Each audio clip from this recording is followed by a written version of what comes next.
Give Me Liberty or Give Me Death by Patrick Henry. 1775 Address to the House.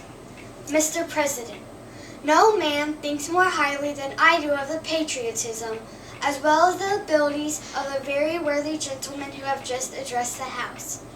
But different men often see the same subject in different lights, and therefore I hope it will not be thought disrespectful to those gentlemen, if entertaining as I do, opinions of a character very opposite to theirs. I shall speak forth my sentiments freely without reserve.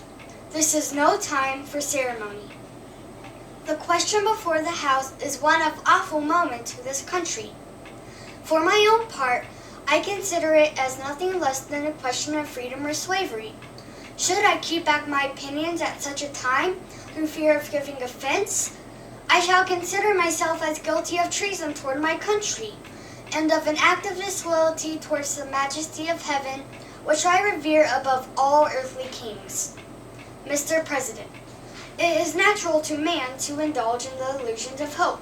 We are apt to shut our eyes against the painful truth, and listen to the song of that siren till she transforms us into beasts. Is this the part of wise men, engaged in the great and arduous struggle for liberty? Are we disposed to be of the number of those who, having eyes, see not, and having ears, hear not, the things which so nearly concern their temporal salvation? For my part, whatever anguish of spirit it may cost, I am willing to know the whole truth, to know the worst, and to provide for it. If we wish to be free, if we mean to preserve inviolate those inestimable privileges which we have been so long contending, if we mean not basely to abandon the noble struggle in which we have engaged, in which we have pledged ourselves never to abandon, until the glorious object of our contest shall be obtained, we must fight. I repeat it, sir, we must fight. An appeal to arms and to the God of hosts is all that is left us. They tell us, sir, that we are weak, unable to cope with so formidable an adversary. But when shall we be stronger? Will it be the next week or the next year? Will it be when we are totally disarmed and when a British guard shall be stationed in every house? Shall we gather strength by irresolution and inaction?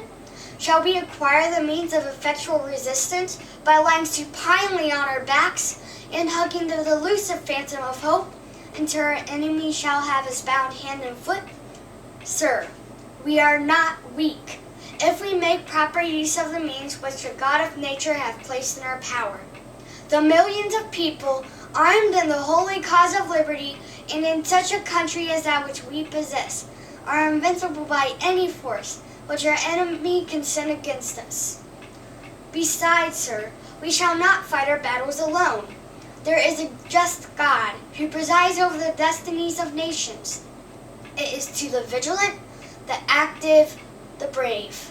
Besides, sir, we have no election. If we were base enough to desire it, it is now too late to retire from the contest. There is no retreat but in submission and slavery. Our chains are forged. Their clanking may be heard on the plains of Boston.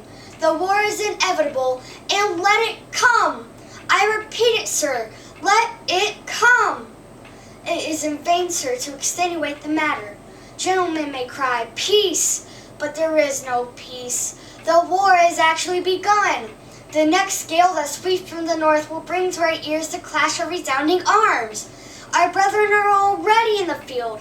Why stand we here idle? What is it that gentlemen wish? What would they have? Is life so dear, or peace so sweet, as to be purchased at the price of chains and slavery? Forbid it, Almighty God! I know not what course others may take, but as for me, give me liberty or give me death.